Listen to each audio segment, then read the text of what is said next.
La liberté d'expression, tout le monde est pour, au moins en apparence, ou plutôt presque tout le monde.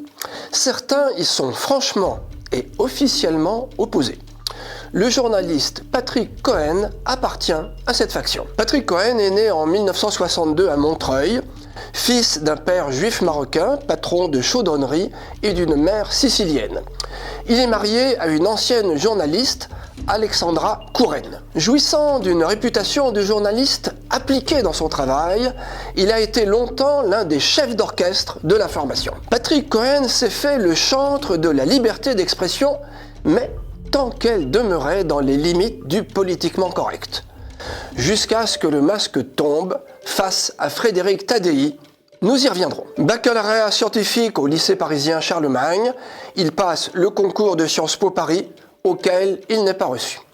Il se réoriente alors vers le journalisme en étant diplômé de l'ESJ Lille, la plus gauchiste des écoles de journalisme en France. Selon un entretien dans Les Inrecuptibles de novembre 2016, il militait à l'UNEF pendant ses études. Il démarre sur une radio libre, fait des piges ou est employé par RFO Guyane, Radio France Internationale, France Info. Mais sa grande carrière sera pour la radio, entre RTL, Europe 1 et France Inter. À RTL, à partir de 1994, il anime avec un grand succès de nombreuses émissions.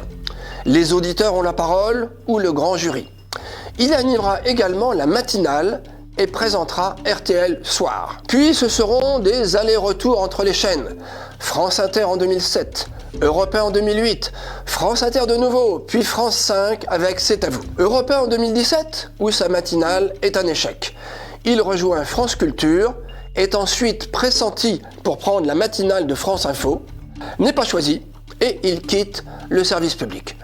Au total, ce qu'on peut appeler une belle carrière. Son principal fait d'armes remonte au 12 mars 2013 dans l'émission C'est à vous. Patrick Cohen attaque bille en tête Frédéric Tadei, qui invite dans son émission des gens que l'on n'entend pas ailleurs. Je cite « Vous invitez des gens qu'on n'entend pas ailleurs et qu'on n'a pas forcément envie d'entendre ». Fin de citation. Quelques secondes plus tard, il donne des noms. Tariq Ramadan, Dieudonné, Alain Soral, Marc-Édouard Nab. Je me demandais en passant sur France 2, est-ce que vous continuerez d'inviter Tariq Ramadan, Dieudonné, Alain Soral, Marc-Édouard Nab? Il ajoute, je cite, « On a une responsabilité quand on anime une émission de débat, de ne pas propager des thèses complotistes, de ne pas donner la parole à des cerveaux malades. » Fin de citation. Le débat s'envenime. Alessandra Sublet apostrophe Patrick Cohen. « On a chacun le droit de penser ce qu'on veut, Patrick !» Réponse spontanée de l'intéressé, « Non. » Puis, après réflexion, on a le droit de penser ce qu'on veut dans les limites de la loi. Mais chacun a le droit de penser ce qu'on veut, mon Patrick. Non. Si... il peut tout, il revient de vacances, il est en pleine forme, Frédéric. Non, on ne peut... non, on a le droit de penser ce qu'on veut d'abord dans les limites de la loi. Il n'est plus question de liberté d'expression, mais de liberté de conscience.